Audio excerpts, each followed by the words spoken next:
Andrew Jackson was the seventh President of the United States from 1829 to 1837, seeking to act as the direct representative of the common man. More nearly than any of his predecessors, Andrew Jackson was elected by popular vote. As president he sought to act as the direct representative of the common man. Born in a backwoods settlement in the Carolinas in 1767, he received sporadic education. But in his late teens he read law for about 2 years, and he became an outstanding young lawyer in Tennessee. Fiercely jealous of his honor, he engaged in brawls, and in a duel killed a man who cast an unjustified slur on his wife Rachel. Jackson prospered sufficiently to buy slaves and to build a mansion, the Hermitage, near Nashville. He was the first man elected from Tennessee to the House of Representatives, and he served briefly in the Senate. A major general in the War of 1812, Jackson became a national hero when he defeated the British at New Orleans. In 1824 some state political factions rallied around Jackson. By 1828 enough had joined Old Hickory to win numerous state elections and control of the federal administration in Washington. In his first annual message to Congress, Jackson recommended eliminating the Electoral College. He also tried to democratize federal office-holding. Already state machines were being built on patronage, and a New York senator openly proclaimed that to the victors belong the spoils. Jackson took a milder view.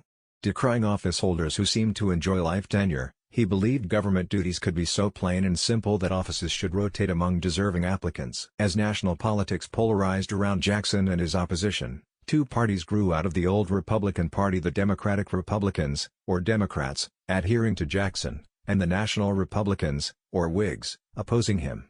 Henry Clay, Daniel Webster, and other Whig leaders proclaimed themselves defenders of popular liberties against the usurpation of Jackson. Hostile cartoonists portrayed him as King Andrew I.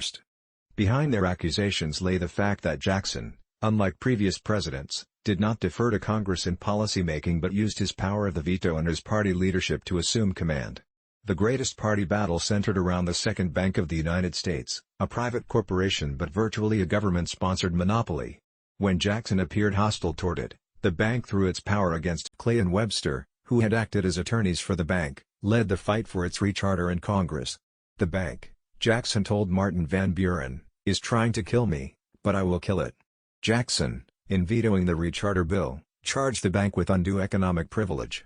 His views won approval from the American electorate. In 1832 he polled more than 56% of the popular vote and almost 5 times as many electoral votes as Clay.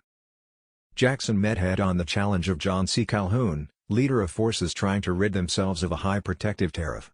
When South Carolina undertook to nullify the tariff, Jackson ordered armed forces to Charleston and privately threatened to hang Calhoun.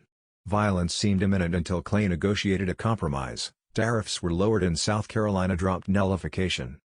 In January of 1832, while the president was dining with friends at the White House, someone whispered to him that the Senate had rejected the nomination of Martin Van Buren as minister to England. Jackson jumped to his feet and exclaimed, "By the Eternal! I'll smash them!" So he did. His favorite, Van Buren, became vice president, and succeeded to the presidency when Old Hickory retired to the Hermitage, where he died in June 1845. Presidential biographies on whitehouse.gov are from the Presidents of the United States of America, by Frank Friedel and Hugh Sidey. Copyright 2006 by the White House Historical Association.